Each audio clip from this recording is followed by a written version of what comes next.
This is going to be an update on Kendrick Lee, the 8-year-old that was left in the apartment.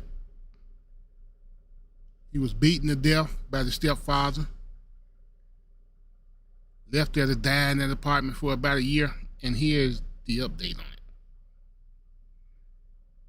Sunday, October 24th, 2021, at about 3:15 p.m., our deputies received a phone call from a 15-year-old child who advised that his brother had been dead for a year and his body was in an apartment unit at 3530 Greencrest near West Park Tollway. His brother called.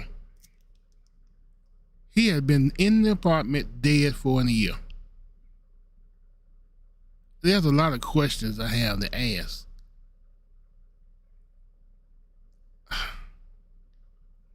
The parents, or the so-called parents, the mother, whose boyfriend killed this little boy. They left and went and got in another apartment to live in with the girls, and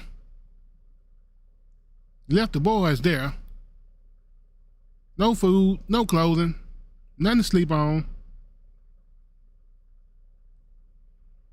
With their brother just decomposing, rotting away. Neighbors next door didn't notice the smell. The whole apartment complex, they didn't see the children out there playing, going to school, catching no school bus, or, just none of this. So I just listen to this pathetic story.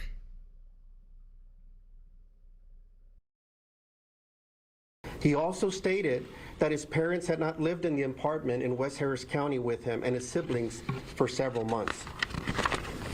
Our patrol deputies found a 15-year-old and 2 other male children in an apartment unit, ages 10 and 7, who appeared malnourished and showed signs of physical injury.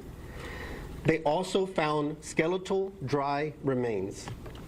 The Sheriff's Office Homicide Unit, Child Abuse Unit, and Crime Scene Unit investigators responded to the scene.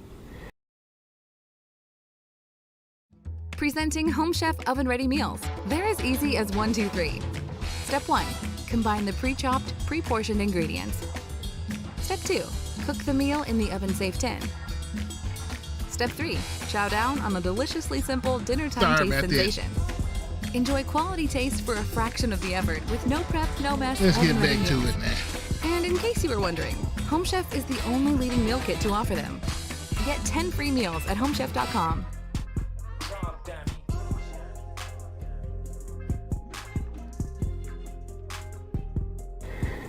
The children were taken to a local hospital to be assessed and treated. The Texas Department of Family and Protective Services received emergency custody of them. Now I want to pause just briefly just to say that in the midst of the darkness and this horrific situation, that I'm so glad that that 15-year-old finally reached out for help. I want to say that I'm glad that he found assistance at the end of the other line with one of our call takers, and I'm comforted to know that when he opened the door and there was a Harris County Sheriff's Office deputies there, that they could finally receive the care and protection that they've needed for so long.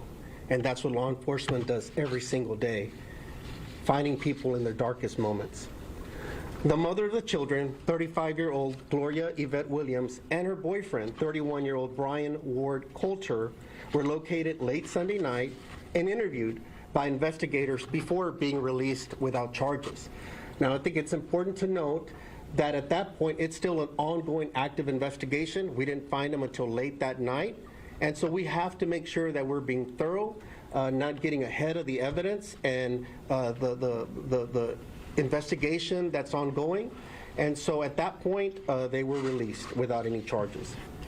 On Tuesday, October 26, 2021, the Sheriff's Office Homicide Unit charged the mother's boyfriend, Brian Coulter, with the murder of the child, who was confirmed to be 8 years old at the time of his death in 2020. The manner and cause of death were ruled a murder by multiple blunt force injuries, according to the Harris County Institute of Forensic Sciences. The mother of the murdered child, Gloria Yvette Williams was charged with injury to a child by omission and tampering with evidence. Both Williams and Coulter were taken into custody without incident by our criminal warrants unit investigators, and this remains an active investigation. At this point, I want to introduce Sergeant Dennis Wolford, the lead investigator with our homicide unit, that will speak about the child's murder and updates. A lot of this information will still be general. Keep in mind, there are certain things we could answer, other things we simply can't at this point for a variety of reasons. And it remains active because there's always a possibility, as we mentioned, that there could be additional charges, that charges could be upgraded. So it's still an unfolding investigation at this point. But at this point, I introduce Sergeant Wolford. Thank you, Sheriff. Good morning. Again, my name is Sergeant Dennis Wolford. I'm the supervisor of the homicide unit that was tasked with investigating this. It's a group of 6 investigators. The lead investigator is actually Deputy John Craig.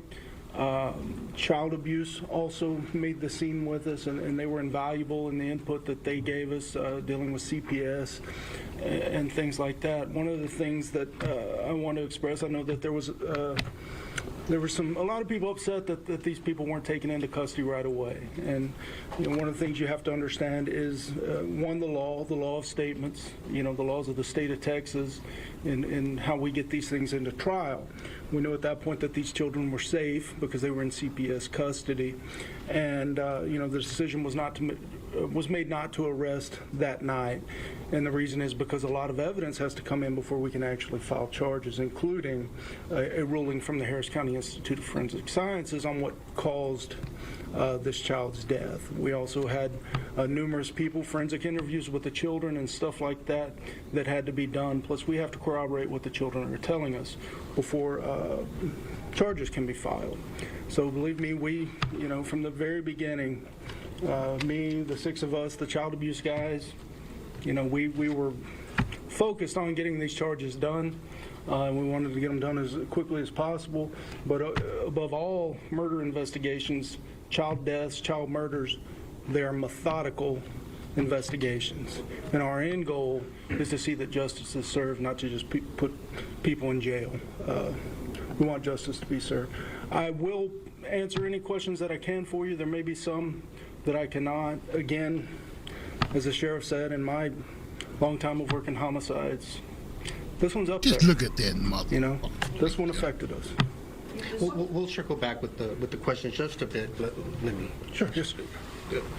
And I also want to mention that we have members here from our Crimes Against Children unit as well. Lieutenant Lovett and his team are here as well, and so they'll be present if there's certain questions that perhaps they can answer.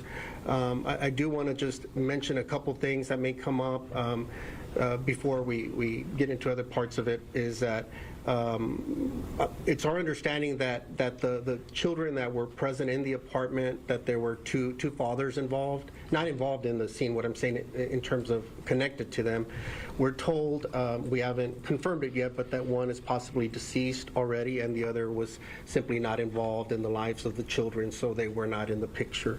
There's also, I believe, at least 2 other siblings that were not in the apartment that are elsewhere as well. So I just wanted to mention that we are aware of those dynamics as well. I want to just briefly say it in Spanish as well, just recap what we had.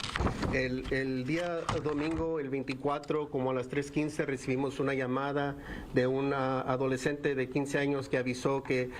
We've been listening to Sheriff Ed Gonzalez, Harris County, talk about the case of the mother and boyfriend who are now both facing charges. In, Andy, what we've been following since Sunday, 3 children abandoned in an apartment unit and the decomposing remains of their 9-year-old brother also found in that apartment. This just don't make no sense. They were to appear in front of a judge this morning. That's right. Harris County Sheriff Ed Gonzalez telling us this morning that the 15-year-old reached out for help, talked to a call taker, and advised that call taker that his brother had been dead for a year. Dry skeletal remains were found inside of that apartment. The children's mother, 35-year-old Gloria Williams, is charged with injury to a child by omission and tampering with evidence. Her boyfriend, 31-year-old Brian Coulter, has been charged with the murder of Williams' 8-year-old child. And the mother, Gloria Williams, who we do anticipate will be before a judge at any minute, and we'll be checking in with Brittany Jeffers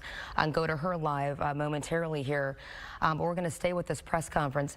The mother is being charged with injury to a child by omission and also tampering with evidence.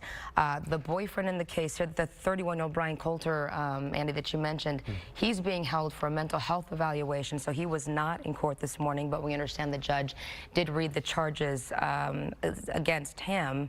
But just a heartbreaking situation right here for everyone. Let's go back to Sheriff Gonzalez right now. Just, you know, to the siblings that remain, and any